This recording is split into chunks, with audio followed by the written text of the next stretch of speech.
The following podcast is brought to you by the Johners Podcasting Network, found exclusively at WrestlingWithJohners.com. Alrighty then, the turkey has been eaten, all the sides have been made, leftovers are in the fridge or in our stomachs, all the Black Friday deals have passed, but ladies and gentlemen, the fun has not ended as I am here with the Premier Joey K and the Hot One Jay Minacho.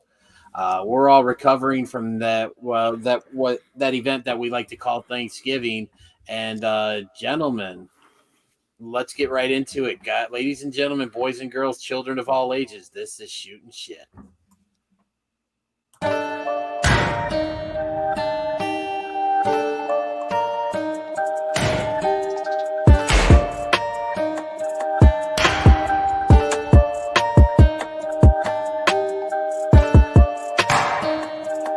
I just gotta have a reason to play the beep every once in a while, so. What is wrong with you, dude? I start piling on the investment money.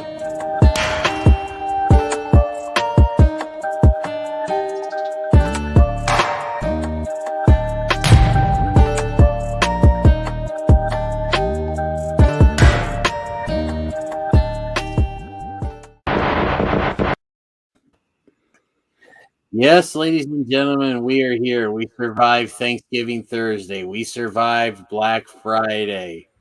My Bears actually won a game, and these other two guys, their teams lost. So ugly. I don't know what's going on. Is it going to be a case of dogs and cats living together, mass hysteria? Yeah, I think you tell someone they're going to get fired, so they go out there and make sure that they at least go out on a win, and then they're like, "Oh wait, we're just joking. We're not going to fire you, Matt Nagy." And all the Bears fans cried inside. Pretty much. It's insane. I mean, that's how bad things are in Chicago. I mean, dude, I heard his kid plays basketball or something. They were chanting "Fire Nagy" at his game. Kid plays football, and I guess they were at an away game, and I guess the students there was this chant that started at the opposing team's school where this game was, and yeah, there were "Fire Nagy" chants at this game, which, we always talk about. I've been very outspoken about how I feel about this Bears team and stuff, but a little quick sidebar. No place for that in as something like that at a kid's football game or something like that. That's, to me, it's just totally disrespectful. So yeah, totally agree. Have a little class, Chicago. Stay classy. Yeah, that's a little shitty. You can have your feelings about him all you want, but don't bring his kids into it and his family. That's bullshit. I mean, what's the kid going to do? He's going to get on the bus and call his dad, "Look, Dad, we lost," because, they were chanting "Fire Nagy" the whole fucking game. I think he was actually at the game, though, if I'm not mistaken. Oh, if he was at the game, it's all fair game. Oh, okay, yeah, that changes the scope. Yeah, it is. If he's there, over the top. He's going to hear it, but it is still a little foul. It's not as foul like if he wasn't there, but I get it now. Yeah, so... All right, so as many of you know, last week we did a special Thanksgiving episode talking about the things we were thankful for in the world of pro wrestling as well as in real life, and that kind of altered the plans of what we had originally decided we're going to do for this for last week's episode. But we're going to lead off today's show with the topic that we were going to discuss last week, and that's stemming off the heels of roughly, now we're coming on when the show drops, it'll be almost 2 weeks since the latest round of releases were announced for WWE. And it's just, when is it going to end? I mean, we had I believe it was 8 people were let go. We had the 3 remaining members of Hit Row. As many of you know, the most previous round of releases prior to this one, BFAB was let go, but they decided to do away with the rest of the gang. As Ashanti, the Adonis, Top Dollar, and Isaiah Swerve Scott were all released. And then also in the following being released were Shane Thorne, a.k.a. Slapjack,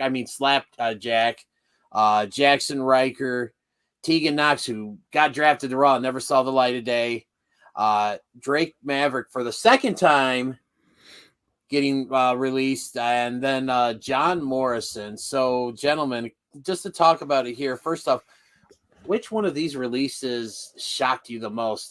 Joey K? I mean, what's shocking at this point?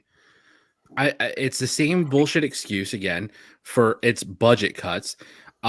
It's the same level of talent, like guys that we see and women that we see that are super talented in the ring, have a lot going for them. In like in the case of Hit Row, if I have to pick one for surprise, it's probably Hit Row. But at the same time, it's like, what the hell were they going to do with them anyway? Hit Row got themselves over in NXT. They got super over with the crowd there, and then on the main roster they had the opportunity, but we all know what WWE is going to do. It's bullshit.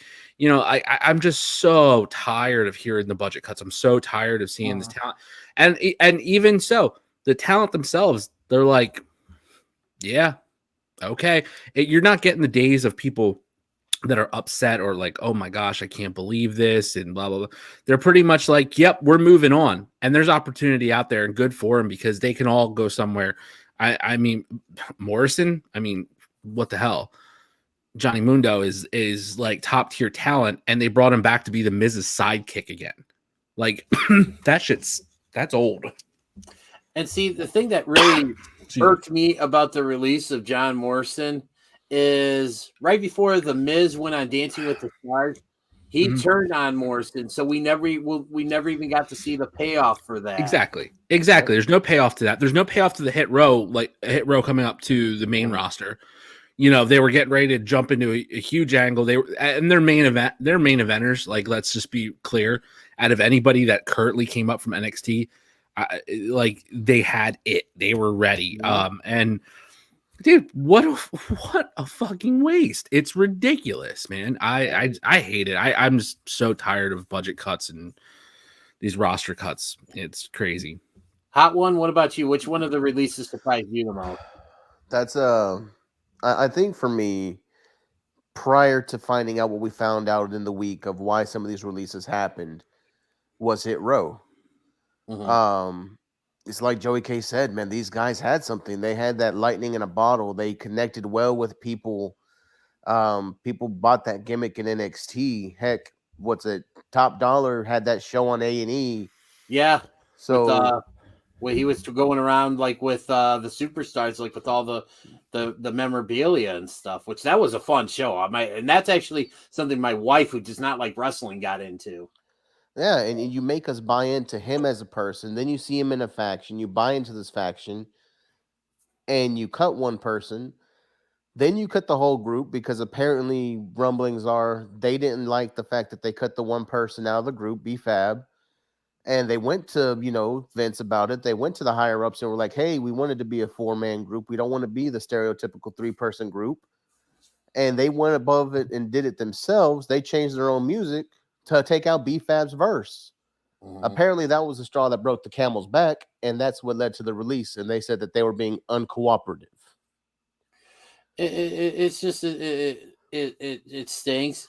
And I mean, like I said, went over all the names, and I one thing I wanted to talk, kind of go off of what Joey K said about how gone are the days or the talent being upset.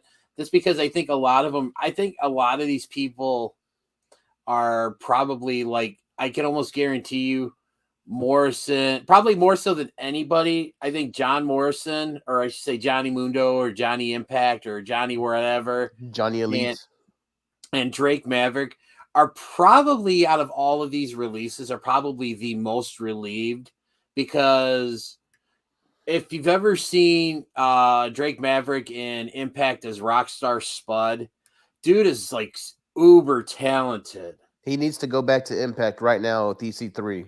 Yes, 100%. Like, and I would be interested to see where he goes with this whole EC3 free the narrative thing. I mean, we saw what happened with the Titan Adam Shear, and then everybody else. Which again, if you guys haven't had a chance to watch the free the narrative shows, go on YouTube and check them out. They're really, really good.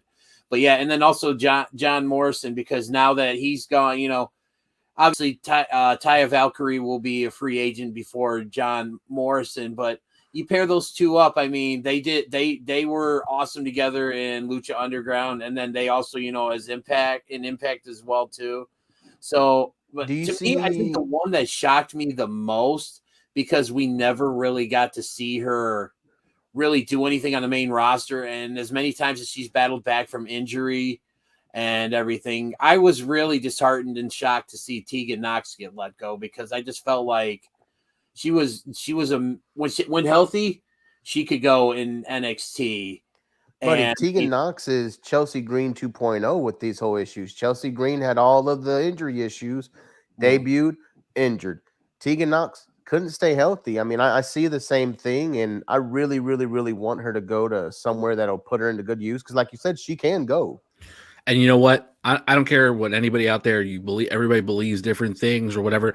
That is a fucking sign from above or from the universe or whatever. Like Chelsea Green, I felt the same exact way. Tegan Knox, was it 2 ACLs? Yep. 2 ACLs? I believe so. Yeah, she tore her almost ACL. back to back. No, I think it was actually 3, because she tore her ACL, came back. No, I think you're right, because she tore her ACL. She came back for like 2 months, and then tore her ACL again. Yeah, and then she came back, and then tore in NXT, tore her ACL, and then then it's just it's a shame and stuff. So I think that one really got me the most was Tegan Nox. But I mean, for the most part, I mean, a lot of these are just, again, most of these men and women I think are going to find employment elsewhere. Like we talked about, Johnny, Impact, probably going back to Impact, Drake Maverick, Rockstar Spud, whatever you want to call him, probably going back to Impact. Let me ask you gentlemen this. What's that? Number one, just shout out to Rockstar Spud and Drake Maverick, because no matter what, his WWE run was a success. Yep. Not even because of anything that happened there, but because of the wife he married. Thank you, sir. You actually won the game while you were there. And that video that he put out did you guys watch that video that he put out right after he got released? Beautiful. Yes. It was fucking beautiful. You know why? Because it played off the last video, which was very emotional, very real. I loved it.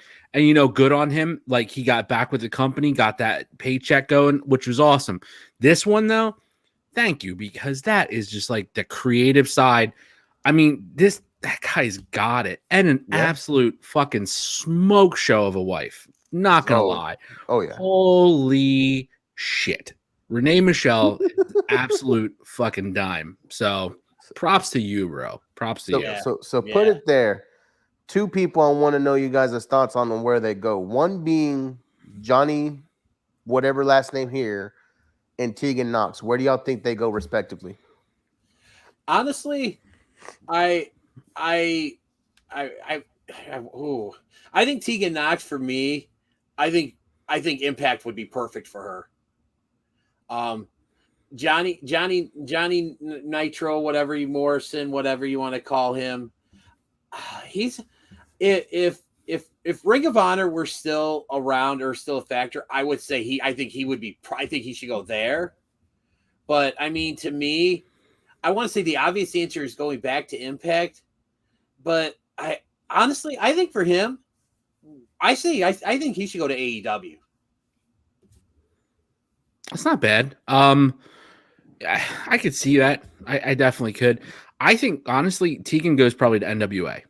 I think I like that too. She's a good fit for the women's division that they have there. I actually would. I would put her Ring of Honor if Ring of Honor was still going to go, especially with their women's division that they have like currently or for the remainder of the year. I think that would have been the best fit, but I think NWA is a really, really great fit as well too. And then, I think we're going to see Johnny and Taya in Impact again. I think that's the home. He was really putting on some great work before he left Impact, before his contract was up there. And I think just let them come in, let them run. I hate to say this, but I think Impact could use that just main event boost, and he's just going to give you that bump, just that bump that gets them over a little bit more. We went a long time with having your Impact champion not even in Impact contracted wrestler. Right. So let's bring Johnny Impact back, put him as the, face of the company. You got a great, surprise entrance, for Moose in an instant title feud. I love it. So I think it's a great home. I like that. What about you, Jovan? You posed the question. What about you? How would you answer that? See, Joey K stole a little bit of my shine because I was gonna go Tegan Knox to the NWA. We think so much alike, dude. We were there. But this is where the swerve comes in because I think Tegan Knox NWA, that's it writes itself. That would be poetry in motion. Johnny Mundo is exactly who needs to return. I see John Morrison, FKA, Johnny Mundo, and Taya Valkyrie making the return to AAA. Oh, and I like that. I see that having a little bit of a partnership with MLW's Azteca Underground. I think Azteca Underground goes hard for both of them. I like that too. That's really good. I like that a lot. I like that a lot. I was thinking he could drop in.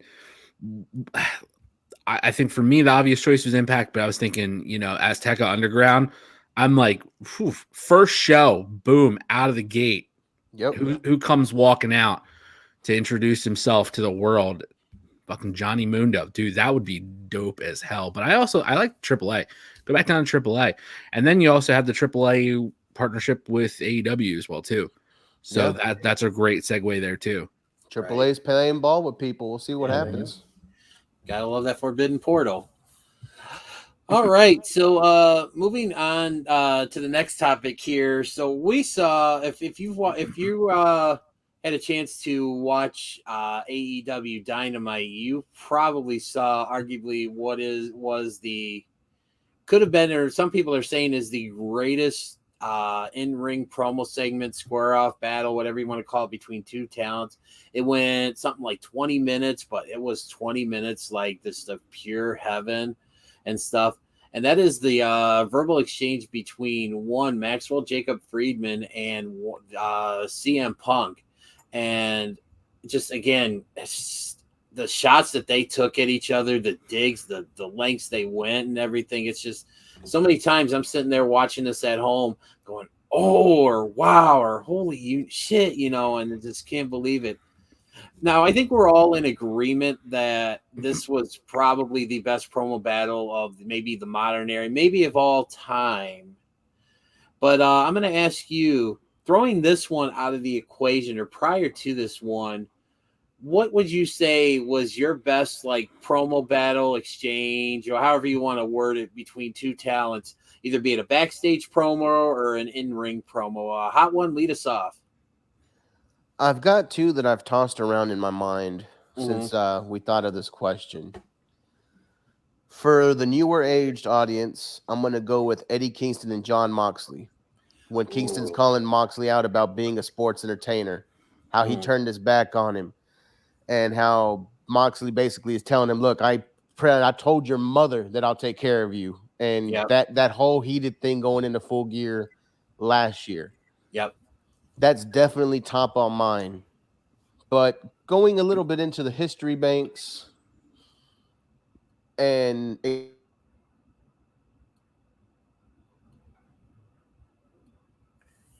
hey, hold on. Hey, you're muted. Yeah, we lost you, brother. Okay. Am I good? Yeah, you're good. All right, good. So the promo battle for me, that's just next tier, happened in the year 2000.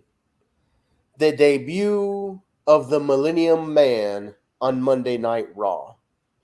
We had The Rock and Chris Jericho. Ooh. Nobody stands toe-to-toe with The Rock like Jericho did, because The Rock could have buried anybody else when he came with "Who in the blue hell are you?" But Jericho hit back with "Monday Night is Jericho." Rock and Jericho, for me, is greatness. Yeah. Joey K, what about you?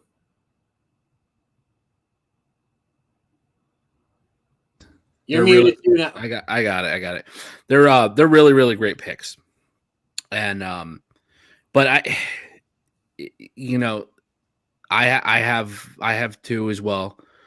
Number one, as far and let me be clear, CM Punk MJF is pretty much at the top of the list at this point. I mean, that I don't know what the payoff is going to be of their match. I think it'll go really well. I've said this plenty of times. I like where Punk's building to, and I have an idea about it. And I hope that plays out because I'm excited for it. But payoff or not, doesn't matter. I mean, those guys just tore each other apart, and the platform that they have for what they could say and do was that was the best part. You know, where they could throw the jabs, the only way you'll get to number one is if we wait long enough for Tony Khan to have a daughter that you can marry. Holy shit. I was like, well, that just ended the night. It was amazing. Him calling MJF a second-rate Miz. Yeah. That was great. That was great. When MJF came out and said, you should be out here just preaching hustle, loyalty, and respect. Whoo, it got hot, and I was all for it. Or when he basically said, for someone who's just so straight edge, you certainly look like a meth addict or something like that. Yeah, I mean, dude, they went deep, and I loved it. They played the parts really, really great. I have no doubt in your UFC career. Yeah, I mean, they went hard. I love it. Punk let MJF do what MJF does best, and MJF knew, you're coming at the king, you better not miss, because Punk might not have been around for 7 years, but if you follow him on Twitter, you listen to him anywhere else in public in the past 7 years, he ain't missing a beat. You might think he's a little rusty in the ring or not, but not on the microphone. And I love that. I was all for it. So that's towards the top of my list now. However, going back, the Sunny Days promo, Bret Hart and Shawn Michaels. Mm.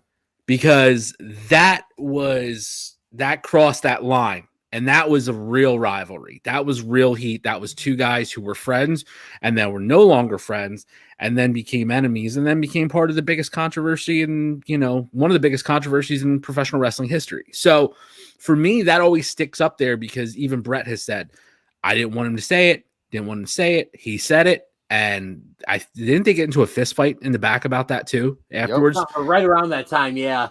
We should do a whole episode dedicated to who has actually had those sunny days. I mean, like, I think we can make that a two-parter, dude. That's a fucking marathon, brother. I'm not gonna lie. That's a long episode, but yeah. So that's one of them there. And then if I have to think, I'm really torn between two of my all-time favorites. And this isn't very specific. I'm not going to talk like one-on-one in the ring or rivalry. Hard Times, Dusty Rhodes. I mean, if that's not one of the greatest promos of all time in the history of this business, I don't know what is. Because that's something that is quoted, by every professional wrestling fan in the world, which is, it's just so classic, so well-known. And amazing.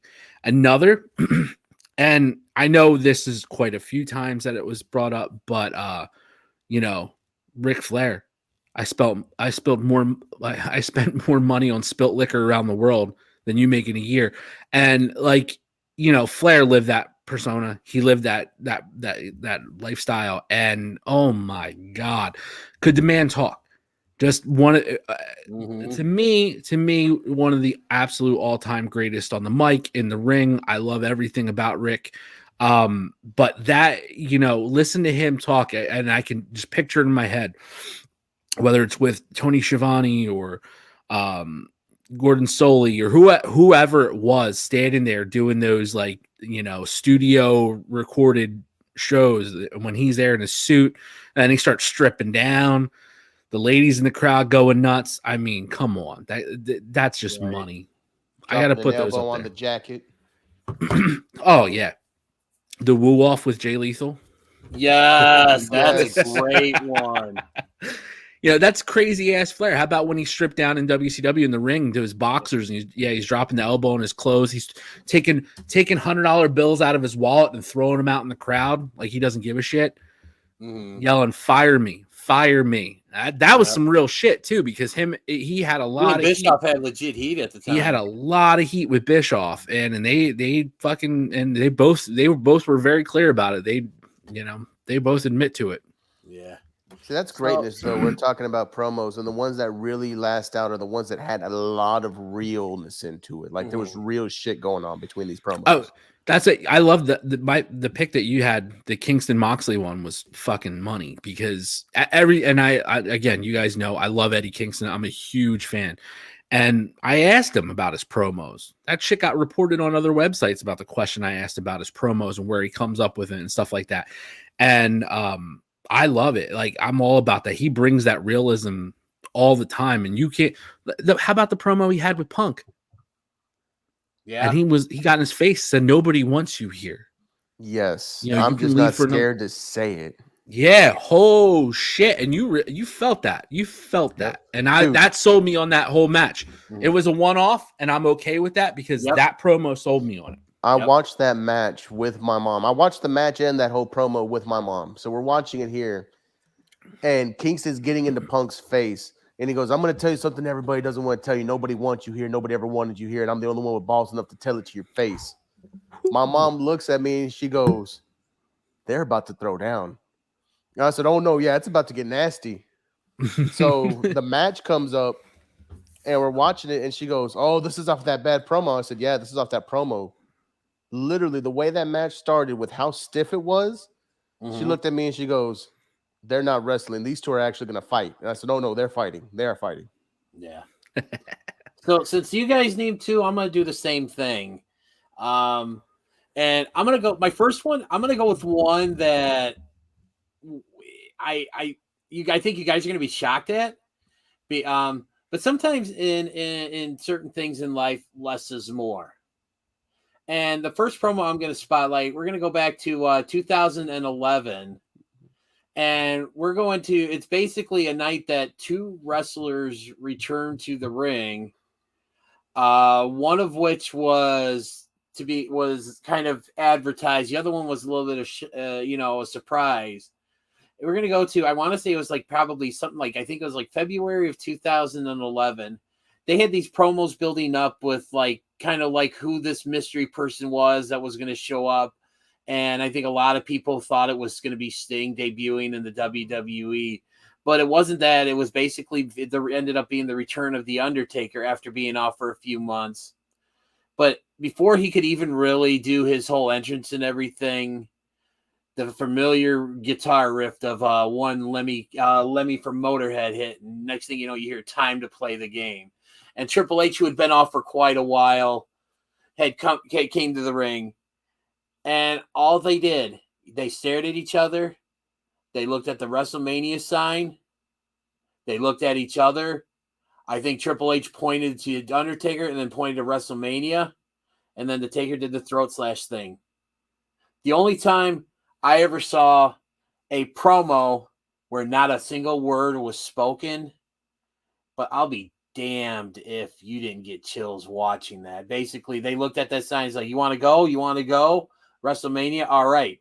Not one word was said. And I think in this case, it was way more.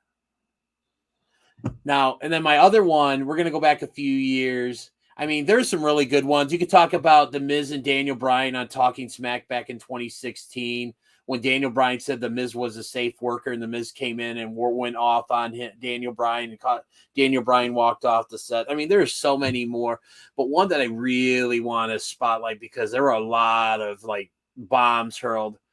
We're going to go back to arguably one of the greatest pay-per-views WWE ever put on back in 2005, and that is from ECW One Night Stand. I'm going with the Paul Heyman versus the Invaders. You know, all the WWE wrestlers that showed up. I mean, you had JBL, you had Edge, you had Christian, you had Eric Bischoff. And, you know, and basically you had all the different things. You know, you had Heyman basically going off on JBL saying the only reason why you were WWE champion for 10 months is because Triple H didn't want to work Tuesday nights. You know, he goes to Edge and says, "I got 3 words for you, Matt freaking Hardy." You know, he goes off on Bischoff and everything. And it's just, to me, I mean, the best promos are always said. There's always some truth in the best promos out there, and I think there was a lot of truth in the promo that Paul Heyman cut. And just for me, I mean, just the bombs that were hurled and everything. It's just, how can you not throw that one in there? So, like I said, my two, the exchange between The Undertaker and Triple H back in 2011, and then the Paul Heyman promo from ECW One Night Stand. Brother, you said less is more. I got scared that you were going to say Loomis. I was like, this fool never talks. DDJ's just going to pull off where Loomis just stares blankly at somebody. Well, since we're talking about Dexter Loomis, I mean, how did I legit popped when he spoke at the wedding? Oh, yeah, no, I lost my shit with the I do. Yeah, I did too, because I was taking a shit. I didn't watch it. Oh, Lord. Oh, wow. Fucking stupid weddings. All right. Now we've been kind of talking about different eras and everything. This is kind of a good segue into our next topic. A lot of times we like to play fantasy booking, and, if so era, or so-and-so would have done case, So what wrestler from any era would you add to whatever show? I want to lead this one off because when Javon brought this one up, I thought right away. I had a couple right in the bag, and then I started thinking about it a little bit more. And like I said, I think one of the I'm not going to say the obvious ones because you guys might. I don't want to be accused of stealing anyone's thunder here. If it doesn't get mentioned, I'll bring it up later. But for me, I think the one I'm going to go with, I would have loved to have seen MJF in the old school 80s NWA. I just think like that character, like with that, persona and everything. Yeah, we all know he leads the group, the Pinnacle, which is basically a spinoff of the Horsemen. I think MJF would have been tailor-made as a member of the Four Horsemen back in the day. And I just think he does so good at drawing the old school heat or doing it the old school way. I think he would have been. I think as much as he's doing now, he would have been one of those guys that would have caused a riot, say in like Charlotte, North Carolina, or Atlanta, Georgia, or any other area where the NWA ran a show. So yeah, for me, I'm going MJF in the old school and the 80s NWA. Joey, real quick. Okay. I love that. 110%, because I've always said that the MJF character is Gino Hernandez if he never got killed. We've talked about that before. Yep. Yeah. 100%. Like and it worked. Yeah. Gino was on fire in Texas. Yep. And and if anybody hasn't seen it, watch The Dark Side of the Ring. I can't remember a specific title episode, but it's season 1, the Gino Hernandez episode. Yep. And oh my God, he was so over as like the next Ric Flair. Yeah. People were legitimately calling the police on him for blinding a dude in the ring, and it was all kayfabe. Yeah, that's a really good one. Okay, Joey K, what do you got? I'm gonna totally step out because I know you guys probably have a few good ideas of what I would say, but I'm gonna throw it out there. Terry Funk, GCW. Did I take yours? Did I take yours? Motherfucker, I knew it. I was like thinking I had a couple. And that was like, for me, like I was just like, man, I want to kind of go outside the box of what I normally would do. I love that. Oh my God, like please, like that's, what, I'll tag team this. Javon, you tell me what you're thinking about that pick. Do you have the death match wonder that is Terry Funk? This man who is only, and it depends on who you ask, there's only one person greater than him in deathmatch, and that's Cactus Jack. But Terry Funk, dude, like, I had never seen anybody wrap barbed wire around their arm. I'd never seen anybody throw themselves into the ropes of barbed wire, just do the stupid shit that he did.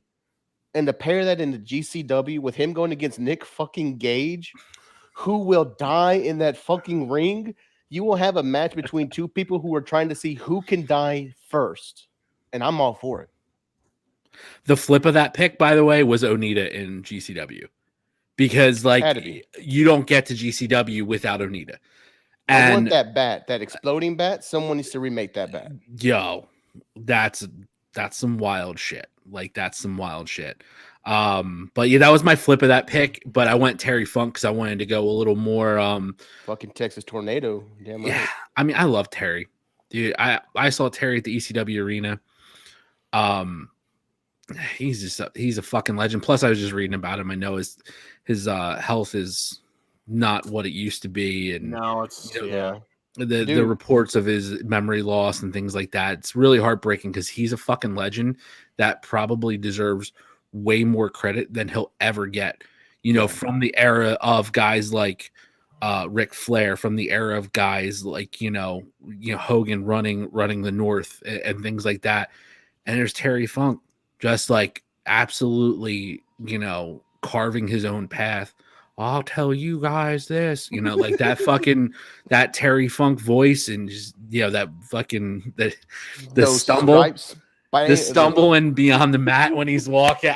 I'll never get that image out of my head. His knees all jacked up and beat the fuck up because he's just a monster, dude. Yeah, and I just it stinks about the health of Terry Funk because I remember about 3 years ago when he was supposed to do an appearance at the first Starcast, and I remember I actually bought a ticket because I was so excited to meet him because I love Terry Funk and he's one of those guys that like I've always wanted to meet, and then just I was so heartbroken when he had to cancel because of his health and stuff, and it's just a shame he never was able to get himself back to the point where he could start doing these things again because I just would have loved to have been able to go up to him and just thank him for everything.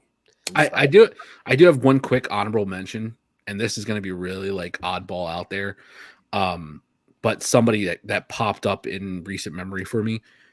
A guy who never got his true shine. Also, I would love to fucking see Bad News Brown in anything fucking modern, from like 1998 ECW through anything today, because he's a legit fucking badass. He was a legit badass. I mean, judo team. He in the Olympics or was he in the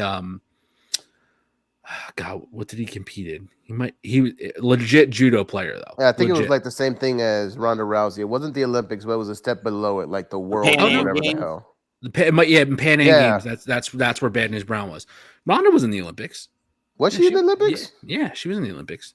Oh, she took bronze. No, I saw the tattoo. I remember now. Yeah. But Bad News Brown was a guy who was a legit badass, a legit tough guy, and never got his shine, never got his due, and unfortunately passed away, at a relatively younger age too. But goddamn, I saw something popped up and just the other day. So he's a guy that I was like, oh shit, this is a guy from when I was a kid, man. He was just a fucking terrifying human being. Like, so that's just honorable mention there. I just wanted to throw him out. If you don't remember Bad News Brown, fucking Google him because he was a bad motherfucker. Yeah, Bad News Brown. I believe back in the day before he went to the WWF, he was known as Bad News Allen. I know he was big time in Stampede wrestling up in Canada and stuff. So hot one. Since he kind of stole your thunder, do you got another one you want to discuss or? He did, because when I thought of this question, I immediately went to what I like to see. Everyone knows I'm the deathmatch dude. I would have loved to seen a prime Terry Funk. I would have loved to seen a prime Cactus Jack, Onita. But to take it even there, around that time frame, I want any of the four pillars: Kawada, Kobashi, Taue, anybody really. I don't care. Kenta Kobashi, any of the four pillars. I want to see them in AEW to get the matchups with the Eddie Kingstons, the Bryan Danielsons, Mox, Jay Lethal. Now, I mean, I think you take any of the four pillars of All Japan, the King's Row royalty, put them in AEW right now. Let them work with the stiff guys. Even Daniel Garcia, shout out to that fucking kid. I'm pretty high on that kid right now. He's money right now. I love that. I love that because right now we are in the resurgence of that strong style. Yeah. And there's a lot of guys out there that are good at it right now. And they're bringing it mainstream US, which is really awesome. I mean, any of the four pillars, anybody from that 19 89, 90 through 95, All Japan, New Japan, anybody in that strong style. That I would love that. Flip it over. I want to put Gresham in that time period. Fuck. I want Jonathan Gresham in the key moments of strong style in the All Japan, Kings Row. I want to see him go against the Four Pillars. I want to see him go against Bob. I want to see him go against all these fucking guys in Japan. Can you imagine the show of seeing Giant Baba versus Jonathan Gresham? It'd be a fucking man. What a freak show looking match, but two guys, even though they're such contrast in size, are and were respectively supremely talented at what they did. I mean, Giant Baba doesn't get a lot of play in the US, but for a man that size, he can go. Very, very technical, very he knows what the fuck he's doing. We did over under or underrated, overrated. I think we didn't give a lot of love to Baba for being underrated as a big man. I agree. That's good. So one other one that I wanted to mention, because I didn't know if any of you guys had mentioned, this would be my honorable mention. There was always talk about CM Punk and everything, and just kind of how revolutionary he was. Do you imagine him in the old school ECW? Man, that's a killer. Like, I think even Paul Heyman himself said he wished he could have had CM Punk for his ECW. Well, and we kind of get some of that now because of the freedom of what they get to say. We were just talking about that in the MJF promo. Can you imagine Punk doing vignettes in 1997 ECW? Holy shit! Mm-hmm. Punk doing that in old school ECW. Then you would get the him and RVD in his prime, him and Sandman, him and fucking Dreamer, Shane Douglas, him and Raven. Douglas, Raven, dude. Come on, that's a dream. That's a dream. Bring in and have New Jack there, have Punk and New Jack. Big time contrast in personalities. Yeah, we might be talking about different companies nowadays if that happened. Oh yeah, well, I mean, they could always bring in New Jack just to have a. Jack worked with anybody. He didn't care. He just wanted money. He just wanted. Yeah. So our next topic here, Jovan just mentioned him a little while ago. So, as many of you know, again, going back to this whole thing with the Ring of Honor, is that they're going on hiatus after Final Battle in a couple weeks, and pretty much everybody the whole roster is going to be free agents here in a few weeks. We've already seen Jay Lethal show up in AEW. I believe we've seen some work with the OGK and the NWA. In fact, I think at the next NWA pay-per-view, Hard Times 2, I think they're defending the Ring of Honor tag team titles there, and stuff. And then we also, seeing the Briscoes I believe they're the GCW tag champions, correct? Yeah, they are. They won them. I think right before the news hit that Ring of Honor was going to disband, they were at GCW that night and took the titles. Yeah. So one of the guys that I think all of us here, all three of us here, and because we're such huge fans of this guy, and wrestling fans around the world are kind of wondering where Jonathan Gresham is going to wind up, but it looks like he's kind of going a little bit of a different route. Instead of possibly going somewhere, he's kind of starting his own little promotion coming up. And I'm going to let Jovan kind of take the lead on this one, because I know he's kind of seems to be the most knowledgeable about this. But Jonathan Gresham's starting up his own promotion called Terminus, and I'm assuming that's because he's a Walking Dead fan. Because as many of you know, Terminus is where all the roads lead to, and I believe he was using that in some of the promo work and everything, and everything. But looks like he's starting up his own promotion. So let's share some thoughts on Terminus, and does this mean that Jonathan Gresham is off the table when it comes to showing up elsewhere? Hot One, this is you're kind of our resident expert here on this. Why don't you take the lead on this and fill the audience in? Well, ladies and gentlemen of the Shooters Club and our Shooters Gallery, if you do go and if you do follow all those roads that are leading to Georgia, Atlanta, Georgia, in January for Terminus, I'm going to be there. You see me, you beer me. I need to be there. I need to witness what's going to happen. what's Gresham going to do? I mean, this looks like it's going to be a strong style promotion. And with him creating his own promotion, is this going to be a small indie thing?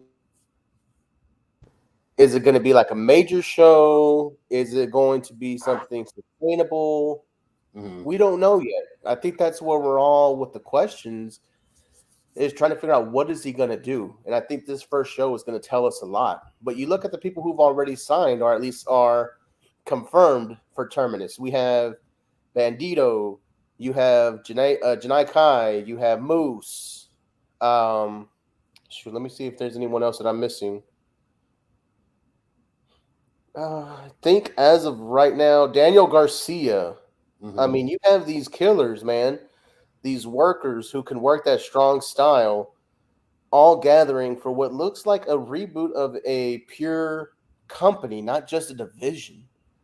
And I know Joey K, that is going to pop you, man, because I know you like that style. I like that style. I love it too. DDJ loves the style. I'm just waiting for them to say that Josh Woods will be there, maybe Tony Deppen. Give me some other real good Dak Draper. Dax, yes. Somebody give me some more good names. But just from the fact that Bandito was signed, Moose was signed, I got my tickets. I'll be at Terminus. But I think I have a feeling, depending on how this first show goes, is going to tell a lot for Gresham. I think if the show is a hit, if they sell out however many tickets they're planning to have, tickets are fairly cheap. They do come with the VIP front row and meet and greets for really cheap. I think it was like $50, which is your normal roundabout tickets for GCW.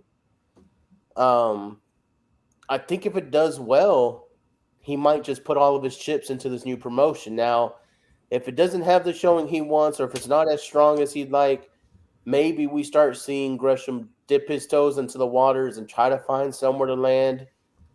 But I think hopefully these wrestlers come that night, they put on a show to where the shockwaves and the way that this match and crowd and everything happens that sends shockwaves, kind of like All In did to start AEW. I hope Gresham gets that for his debut. Yeah, it's I kind of this I'm anxious to see what this is all about.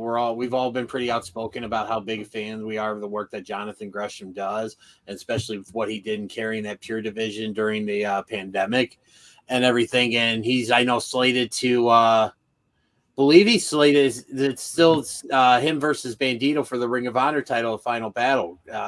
And I mean, what a way for him to go out, as possibly the last, ever Ring of Honor champion. I'm anxious to see what this is all about, because much like you, we really don't know too much about what to expect. We just know are some of the talent, but I don't necessarily think him showing up elsewhere is off the table, as evidenced by what we've seen. I mean, he can start this promotion and everything, but I mean, I think that the schedule he runs, and just with the way wrestling is nowadays, we could see him show up in the NWA. We could see him show up on Impact. We could see him show up in AEW.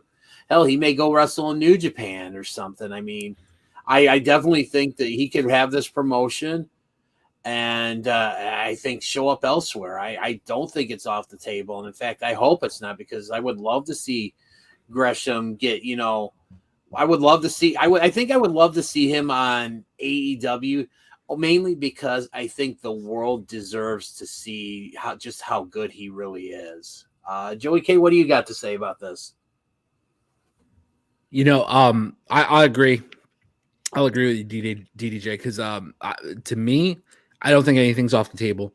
I think Gresham's very, very smart. He's very, very specific with what he's doing. And I think what Terminus, and I've read this, I've read multiple people have said this too. It's not a new idea in any way. I think this is going to be more like PWG style. It's going to be something on the East Coast. They might do pay-per-views on Fight TV, things like that. $15 pay-per-view or whatever it would be, like some of the GCW shows, they're anywhere from like 12 to like 25, $30. Think it's something along those lines. I think it's a great showcase in the essence of PWG, or like Josh Barnett's Bloodsport. like these, you're getting a couple shows a year, and the fans will be there. They're going to pull in all the talent. I mean, look at who they've already pulled in. I'd be shocked if we didn't see the rest of the foundation show up. I'd be shocked to not see, Woods show up. I'm waiting for Brody King announcement, man. I'll be shocked to not see a lot of the guys from Ring of Honor, to be perfectly honest with you. If I don't see Brody or, and of course there's other things, these guys are booked for various shows, and especially with the Ring of Honor talent, they've been booking themselves out because they got the notice from Ring of Honor, which, hey, kudos to Ring of Honor for giving them a good enough notice too, as opposed to some other companies who just, terminate your contract and you're done. You have, 90 days sitting at home. But, I don't think anything's off the table. And I think Gresham's smart enough to know that. And, I think, he's got the in and impact already. His wife is one of their champs. That's one. Number two, I would assume, and I believe this, that him and Lethal are pretty close. So I'm sure, he knew about Lethal getting the call, Lethal getting the deal with AEW. And I'd be surprised if we don't see him on AEW TV sometime in the first quarter to second quarter of 2022. So I think it's all on the table, but I'm cheering for him. Hey Jovan, is it gonna be on like a Fight TV or something like that where you can buy the show? Is it gonna be, something like pay-per-view? I know ticket sales are I would assume that it would be. I would think so too. Yeah, I'm checking here. Let me look at the event poster. Maybe it'll say. Because I can't make it to Atlanta, but I'll damn sure support anything Gresham does. So I'll probably be ordering it and watching it at home here. Because I want to see what it's all about too. I really do. I'm excited. I think you're going to get you're going to get pure. You're going to get strong style. You're going to get a lot of the things that have been building up in Ring of Honor the past 2 years. You're going to get a good chunk of that stuff, and I'm all for it. So none of the stuff that I'm seeing here has anything that's saying on Fight TV or anything. Mm-hmm. So it's probably still in the works. Everything that's come out so far with everybody that's signed is just saying modern age pro grappling, pro wrestling, but no actual affiliation to any kind of show. Okay. Well, I mean, it's still early on. I mean, we still got December, and they could announce that at any point. But and I'm hopeful that they do, because I'd love to be able to watch that. I'll order that shit in a heartbeat. Right. Yeah. All right. So we got one more topic here, and this one I think is gonna provide a lot of insightful commentary and thoughts. So going back to AEW Dynamite this past week, there was a big 8-man tag team match that was the main event. You had Andrade El Idolo, Malachi Black, and FTR going up against the Lucha Brothers, Cody Rhodes, and the Bastard Pack.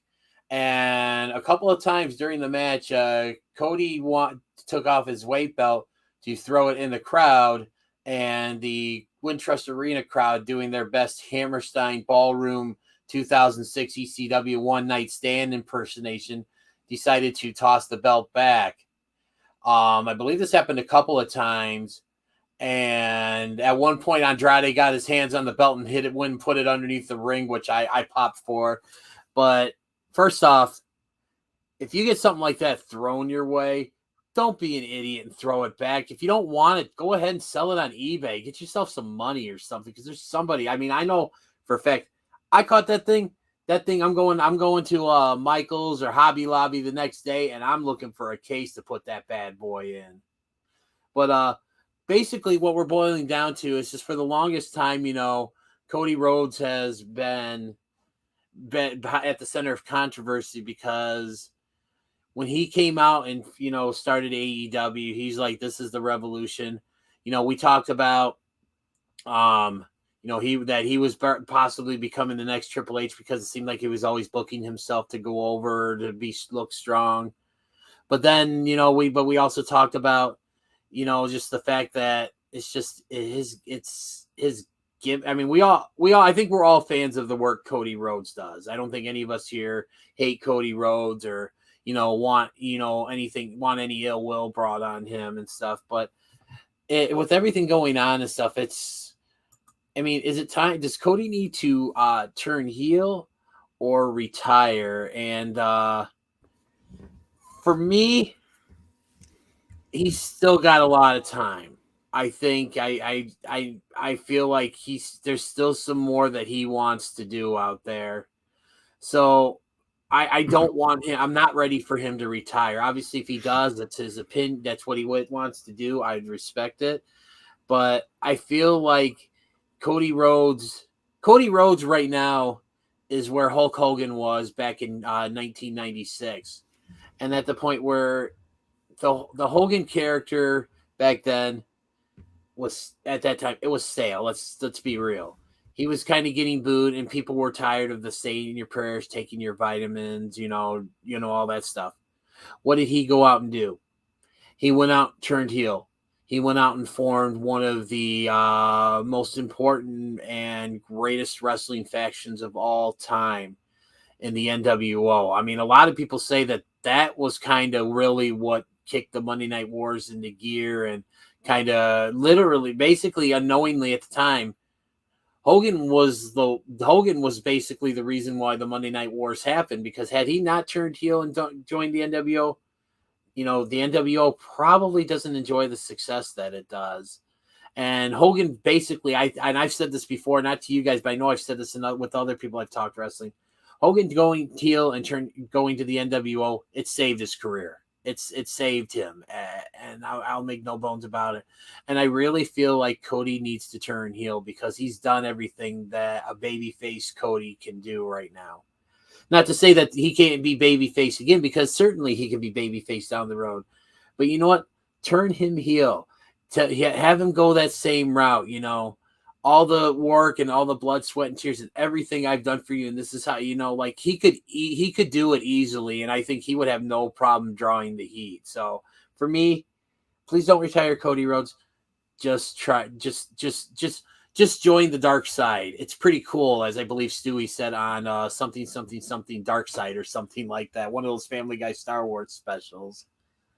All right, Hot One, what about you?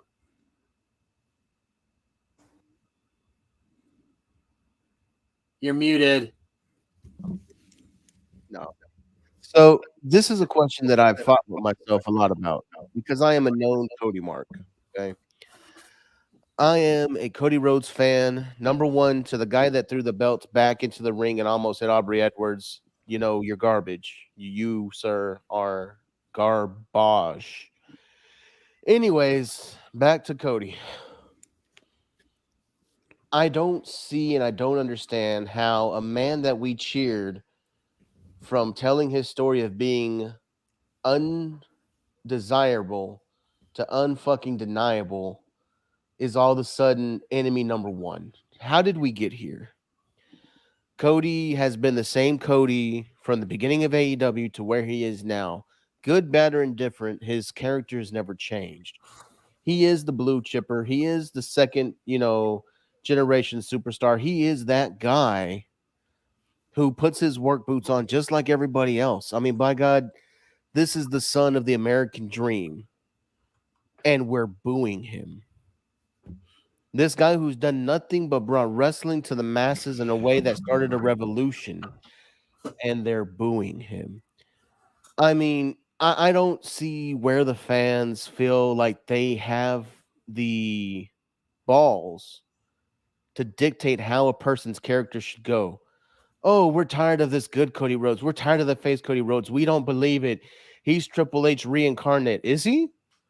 Who has he buried so far? Who got that golden shovel treatment? Because the last time I checked, Darby Allin, TNT champion, successful little feud with Cody Rhodes.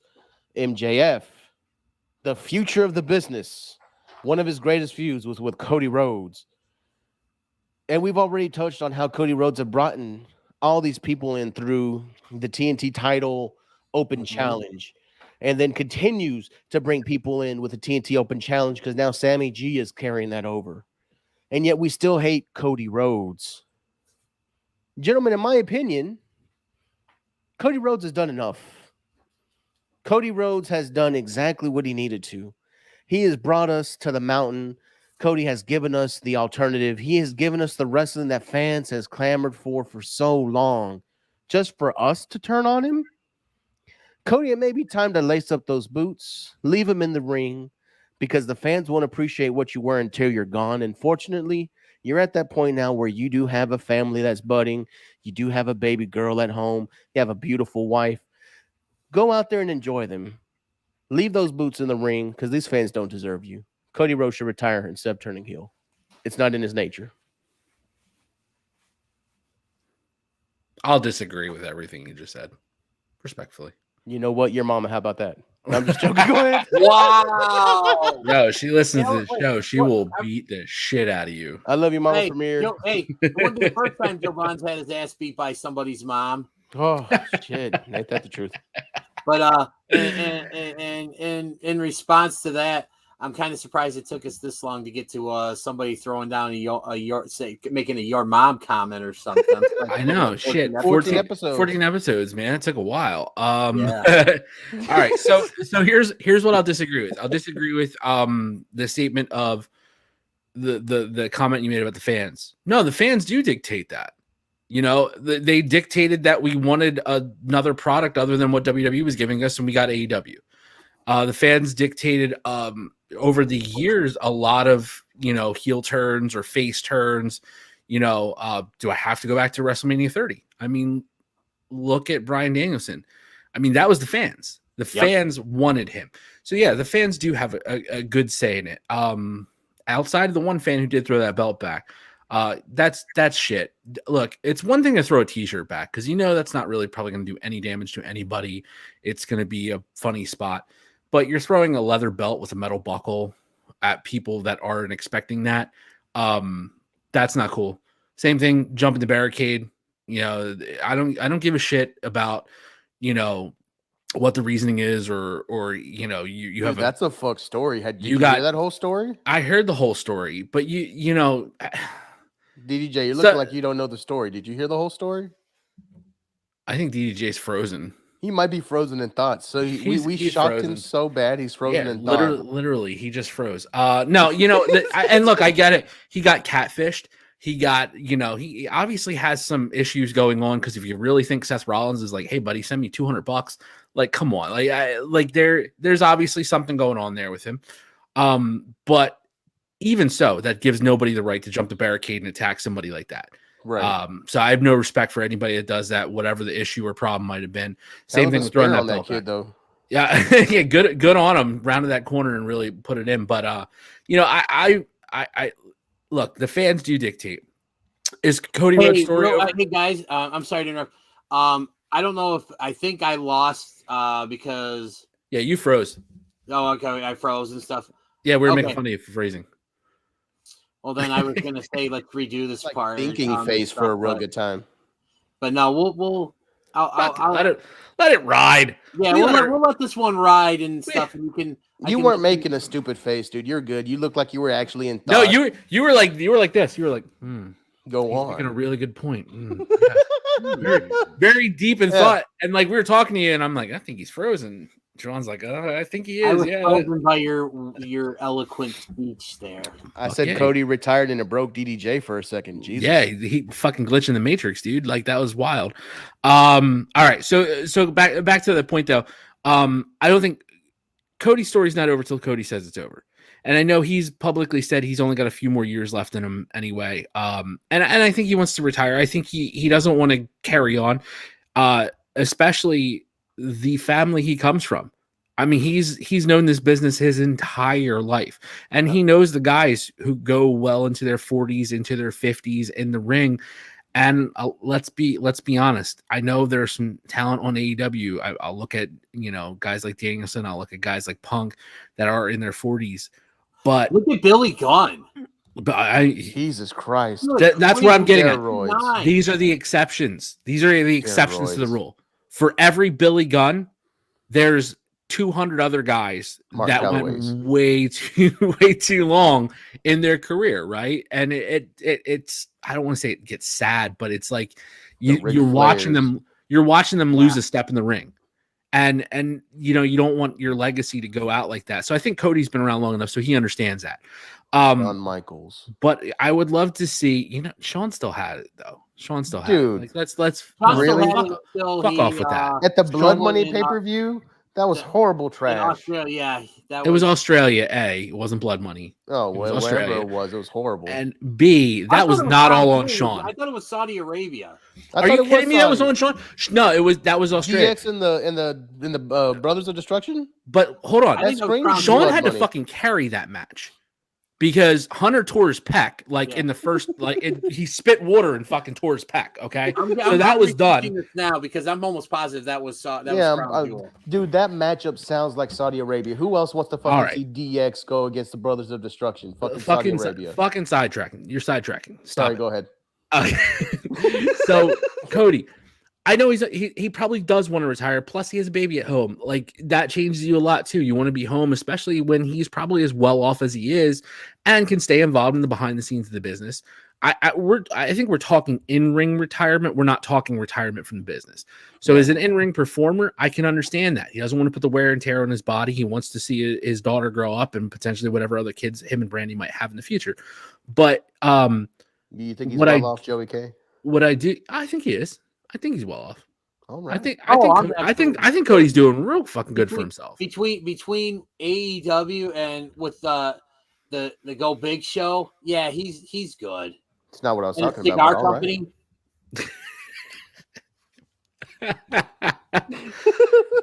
And there's confused DDJ face. Yep. Yeah, because I totally missed that. So right, DDJ. I'm just asking if you think that the American Nightmare Cody Rhodes needs Blue Chew, the official sponsor of Shooting Shit. When your shit doesn't shoot right, get the thing that can make it shoot like a brand new gun again. That is Blue Chew. Chew it and do it. You know what? To answer that question, I don't think he needs Blue Chew right now. I think he's doing just fine on his own. Oh yeah, I think he's doing all right in that area. Now, the other side of that coin though is the heel turn, and this is where I think it'd be refreshing. I think it's something that's not in his. And let's be real, we already talked about that Hogan turn, the absolute definition of a babyface wrestler going to the most reviled outsiders group invasion angle, like the ultimate heel turn, was Hogan joining the NWO. I mean, I think we could probably that's up on the list right there, right? Gentlemen, so I have an idea. Oh, here we go. Holy shit. It just came to me actually, like when you were saying that, dude. What if Cody Rhodes brings in the Bullet Club? See, and this is where I was going with the possibilities of the heel turn. I didn't have that on my list. I love that on the list, but you got the Nightmare family, you got this whole thing. You have so many options, but that one right there, oh my god! Like, can you think of a better heel turn where Cody's doing his thing, everybody's kind of like against him, and he's like, you know what? I got some friends that'll back me up. And all of a sudden, you see the Bullet Club come out, and it's full-on New Japan Bullet Club invasion. And Cody goes back to the Bullet Club, for whatever purposes. I wouldn't say they fully go back, but for story purposes like this, oh my god! So you have potential, you have opportunity, and if this is the last run of Cody Rhodes, which, like I said, I'm only saying that because he has said that in interviews, he's only got a few more years left in ring. Why not go out with a huge bang, and then maybe a year or so come back for a one-off? You bring the American Nightmare Cody Rhodes full on fucking superhero regalia just out there to the ring, and it's like, okay, like let's get one last little face match of Cody Rhodes. He rides off into the sunset, and that's that.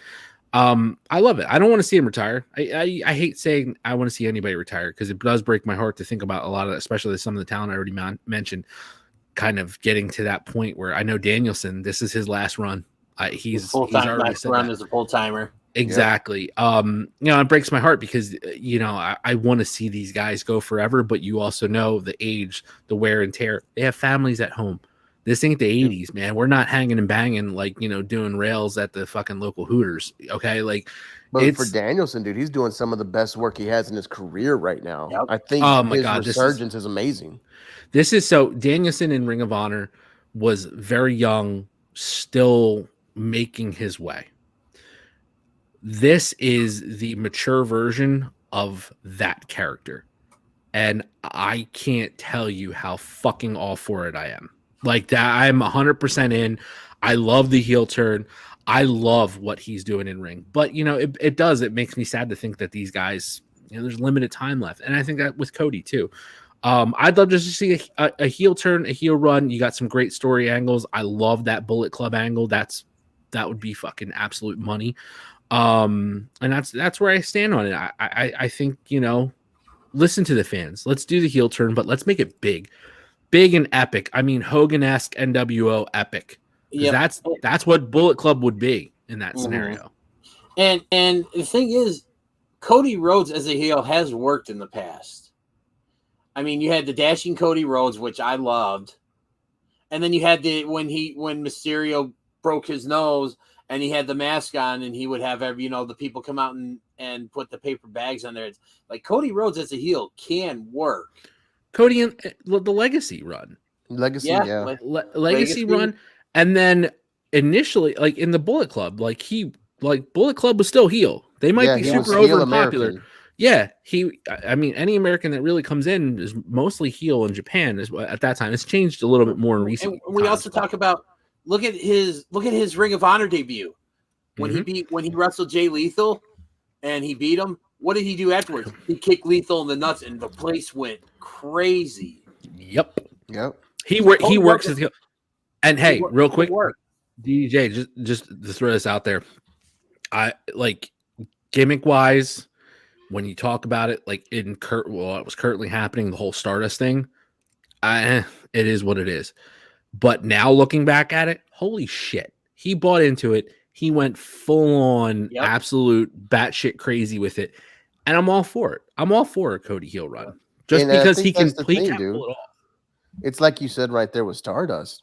When he commits to it, it'll be amazing because he'll commit to whatever he's committed to. Mm-hmm. But I think for him, he would have to want to do the heel run. Yeah. I think when he tested the heel run in AEW, he came out with the jet black hair. They were calling him that bad guy from that freaking kid show, which, he did look like that fool. I'm sorry, but I don't know. If you're going to do a heel, don't just turn your hair black and wear a pocket watch because shit, that was the wrong move. All right. So, well, that just about wraps it up here. Another awesome episode with a lot of great topics and discussion. Guys and gals, thank you for listening. We really appreciate it. If there's something out there that you want us to shoot on or everything, you can see if you're watching this on YouTube, you can see our socials. If you're listening to this on an audio podcast platform, the information how you can reach us will be in the show description. Please, we got shirts available for sale. Go check out our Teespring store. The link will be in the episode description as well. Gentlemen, any last thoughts before we call it a night here? Oh, I have some fucking last thoughts for you, DDJ. Oh God, here we go. I have some last thoughts for you. Get the counter. Go ahead. The Pacific Island Playboy, the premier Joey K, is here to tell you. Don't look in the comments. I'm going to tell you flat out where to find me. Look me up on Twitter at Joe Kuhn, JoeKuhn. Hit me up. Let me know what you think, what you want to shoot on. Let me know you want to make fun of this goofball's toy collection behind him. I'm all for it. I'm with you. Let's tag team that shit. I don't care. I'm about it. But side note, shameless plug here. This is where I'm going for. Hit me up on TikTok. My username is at PANDAPOP66, PandaPop66. If you want to hear behind the scenes stories, ridiculous stories about my life, I am starting a new series on there. The first one I shared with you guys yesterday. It's kind of already taken off a little bit for my very small following. And let me just say, it was something else. I'll just leave it at that.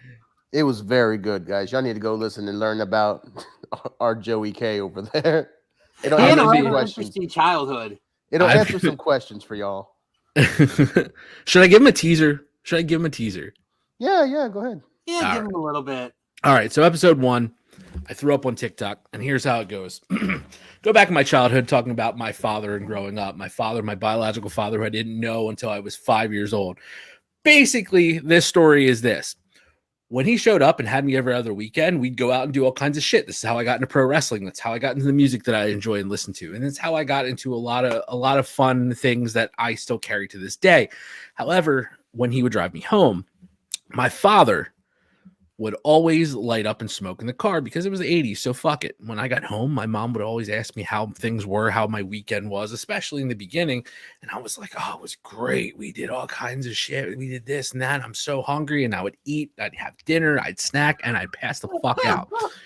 So sometime around the age of 12 or 13, my buddies around the block are like, hey, they all had older brothers. I was the oldest in my family. So they all, hey man, got some weed from my older brother. Let's go down to the train tracks and smoke it. I'm like, fuck, dude, I'm in. Let's go try this shit. Rolled down there. They lit that shit up. And I was like, the fuck? I'm like, it smells like my fucking dad's house. It smells like his car. Oh, fuck. My dad had been hotboxing me every fucking weekend I was there to get me blazed on my way home. So I always had a good weekend. It was never a fucking complaint, anything like that. This is how I grew up. Side note, this is not part of TikTok, but I will tell you this. So once I figured out what weed was, 12, 13 years old, as a teenager, now I knew I'd go to my dad's house and he would get a little more lax with everything because he knew I was like getting older. I'm going to figure shit out on my own, whatever. He would start leaving things around the house. I'd see rolling papers out. I'd see his fucking tray out. One day I was like, oh, what's this? Oh, it's his grinder. Okay. So now I'm thinking in my head, well, fuck, there's got to be weed in this house somewhere. So my dad would get lit. He'd get fucked, a little drinking, a little smoking, ready to pass out. He'd go crash for the night. And I'd be like, let me go hit that stash spot, steal a little nug or two out of there. And he'd wake up the next day and be like, did you take anything of mine? I'm like, no, never. I don't know what you're talking about. What the fuck are you talking about? I have no idea. Dude, I was stealing weed from my dad as a 15-year-old kid, like an asshole. And he was too fucked up to realize it. So that is a story, one story from my childhood. It's very funny. It's very comical. I kind of do it in a little bit funnier way than just explaining it that now. But check it out. I'm on TikTok. I have a shitload more stories that are similar in nature about my fucked up childhood growing up. Things like wait to get to the virginity episode, my friend. Dude, full disclosure, I have to be careful though, and I was a little off about this one because my daughter follows me on TikTok. Oh no! So she's gonna hear some of this shit. But look, in my house, we've always been very open. Like we have conversations. I don't talk to her. I've never talked to my daughter like a small child. I always talk to her as like somebody who I can converse with as an adult. And this is why she speaks the way she does now. Not rude or disrespectful, but just very like she speaks a lot older than she actually is. So, and she has a very good understanding of it. She's a little bit more street smart than probably some of her friends and things like that. So I do have to be a little bit careful. Like, for instance, she's not going to listen to the podcast. So one story I was going to think about was how I was, how do I put this, violated by a dog while I was in the middle of something else. Okay. Oh, you let that dog lick and you go to town, goddammit. So there's stories like that. I might just save that shit for the podcast. You're gonna ask me like, Joe, what'd you think of the Royal Rumble? Like, hey, this one time. No. So like there's things like that. I have a ton of stuff about growing up, ton of stuff about my childhood. Funny shit how I've top 3 times all the time I ever seen my father angry was one time at a Red Lobster because I ordered spaghetti. And that's a funny story, a real fucked up story, to be honest with you. Probably I should put a trigger warning out because some people would be like, wow, man, I had real abusive parents or fucked up childhood or something like that. I put a humorous spin on all of it because I'm still here. I'm alive. So fuck it. But yeah. I do stand-up comedy. And honestly, my type 5, which in the comedy world, if anybody knows stand-up, that's like your 5 minutes of gold. My type 5 is all about my family. And my whole special that I have planned out, it's an hour and a half worth of good material. It's called I'm Too Cheap for Therapy. So Dude, No, I I totally love get that. it. I love that. I've been told so many times, go do stand up, because I have some funny stories and funny shit, and the way I put it out there. I'm gonna warn you right now, Joey K. If people come listen to your stories on TikTok and that causes a decline in our viewership on this show here, if you steer our shooters away, we'll be open up. I don't know how anything else could cause a further decline in our viewers at this point. So What episode was that when we just gave everybody the finger basically in the IWC? If we got people still after that, we're doing good. Yeah, I think we'll be okay. But how my dad came into my school with no underwear and his dick swinging around. Excuse me, my father. I clarify that it's my father. My dad is my stepdad. He's an awesome dude. Never did anything crazy like that to me. So, dude, my dad did something this very may be close. the first episode of Shooting Shit that we have to rate TVMA. Just for I mean, look, there's me and Joey K. We need to have like a dad off because my dad did something real similar because I pissed him off. And my dad, he wasn't the abuser or the, disciplinarian in the household. That was my mother. We already talked about how she took me to the SmackDown Hotel. But my dad was like the mental / just, I'm going to fucking embarrass the shit out of you. I disrespected my dad once. I talked back to him. He showed up at my high school in short shorts and a t-shirt tied in a freaking knot, running around campus. Have y'all seen my son? Have you seen my son? I love him so much. The light of my life, the apple of my eye. Have you seen him? That's fucked up. That's to fucked this up. day, some of my best friends think my dad is gay. Wow, that's classic. I almost want to say I feel like that I had the most normal dad out of all three of us. Probably. You probably did, dude. Yeah, probably did. Your dad wasn't Puerto Rican cheap and just fucking nuts. No, he was. My dad was a blue collar, hardworking guy who worked, to provide for his family. And it's been 2 years and I still miss him just as much. Man, this is actually, pull the curtain back. That's actually one of the things we bonded over. My father passed away 2020. And I know DDJ, you lost your dad. You said like almost 2 years now. Yeah, it was July 4th, 2019. Yeah, I mean that's actually one of the first things you and I kind of bonded over. And got closer, especially in our friendship and stuff like that. And everything I've always heard about your dad is always like top shelf, man. Like, so, I like when you say like, you probably did. Like my stepdad's awesome. He's probably up there on that level too. So, but my actual father, goddamn, I'll tell you this real quick. That one Kevin Hart special where he was talking about his dad, his crackhead dad. And Jovan, you okay down there? Jovan can't. I don't know if he's okay, but he's muted again. Yeah, he's muted again. And he left. And we lost him. So, that the one special he was talking about his dad and showing up at school and, no underwear. And I cried. Like I was in tears. And my ex-wife at the time, my ex-wife now, she was like, "What is wrong with you?" And I was like, "You don't understand. That happened to me. Same type of scenario. My father did that to me at my school, and it was fucking traumatizing." And I was like laughing, but I just had tears coming down my face because I was like, I just relived fucking 8th grade all over again. But it was hilarious. Now I look back and it's really funny and the stupid shit that's happened in my life. So follow me, hit me on TikTok. I've got a few hundred people already viewed it and are liking it and things like that. I'm like, wow, if you're liking this, man, you probably had a fucked up childhood too. So I'll be sending more stories out like that. So if you guys are interested in some behind the scenes stuff about the premiere, about me, check me out. Also, I have really cute kids. They're on there too. So you can check that out as well. Shit, man, you've inspired me. I might want to start putting some of my jokes on there now.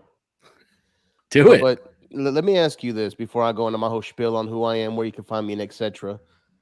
Joey K and I pretty much seem like we've had messed up or fun childhoods. DDJ said he had himself, probably the good old normal style working family household. DDJ, did you believe in Santa Claus? Oh, trigger warning. Did you believe in Santa Claus, DDJ? Yes. Joey K? I did, yes. Okay, I was not allowed to believe in Santa Claus because my father was so cheap. If he bought something, he was going to get the credit for it. No, Santa Claus didn't bring a bike. No, Santa Claus didn't get the Xbox. I did it because I worked my 40 hours. So there you go. Slice of the pie. Man, when we after we go off the air, because this is something that if I ever do something like this, I'm not putting it on this show. There's gonna be another way people are gonna hear this story. But remind me to tell you how I found out that how I found out the truth about Santa, and I'll just leave it at that for all our youngsters out there that are Ooh, this is gonna be good. And if you're a youngster, if you're under the age of 12 and you're listening to this show, man, where are your parents? Dude, I just had to talk with my daughter this weekend. Oh no, how'd that go? It was okay for her because apparently she already knew last year. But never said anything. Didn't want to break your heart. She didn't want to. Yeah, that's exactly her reason. She's like, I didn't want to upset you and break your heart. And I'm like, fuck.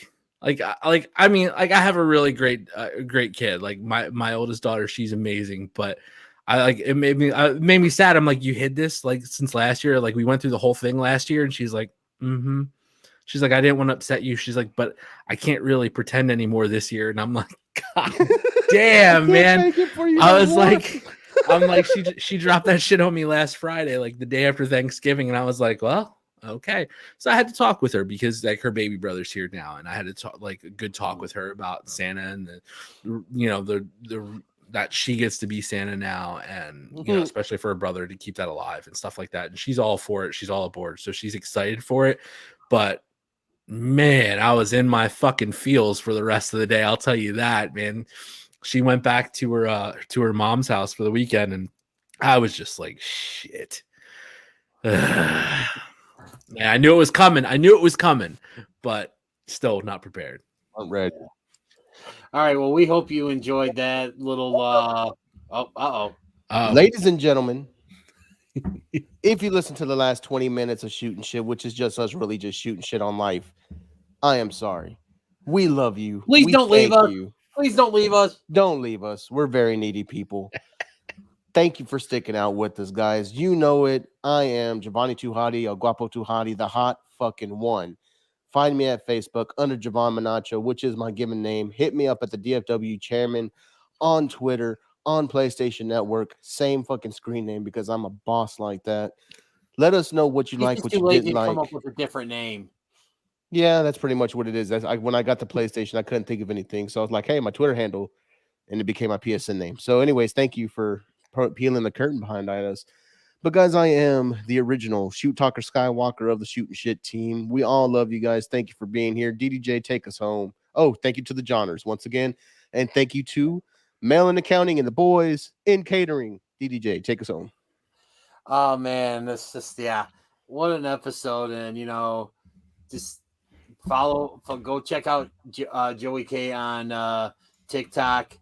Check Javon out and all his platforms. Check me out as well too. Who knows? Maybe I might follow suit and come up with some like little thing to do on TikTok and stuff. But dude, honestly, I hate to keep cutting in and make this show like even longer. But honestly, there's a dude there that does TikTok wrestling 10s where he asks 10 questions and it's like true or false or whatever the shit. You're the freaking 6-star predicting and 6-star trivia master. That you should be doing that shit for wrestling TikTok, dude. Just putting up random ass questions for people to try to beat you in fucking knowledge. I like that. See there? I like that idea a lot. We'll have to maybe come up with something with that. But well, it's starting to get late. I know Joey K's got to get to work here quite soon, and I'm about ready to hit the sack and stuff. But we like we always like to say, we don't do this show for the rock. We do it for our shooters. And that's why we keep coming up. Guys, again, I've said it before and I'll say it again. If there's a topic you would love us to discuss, please reach out to us on social media, either Facebook, Twitter, wherever. Just thank you so much for listening. I'm running out of things to say, so I'm just going to say, ladies and gentlemen, this has been Shooting Shit.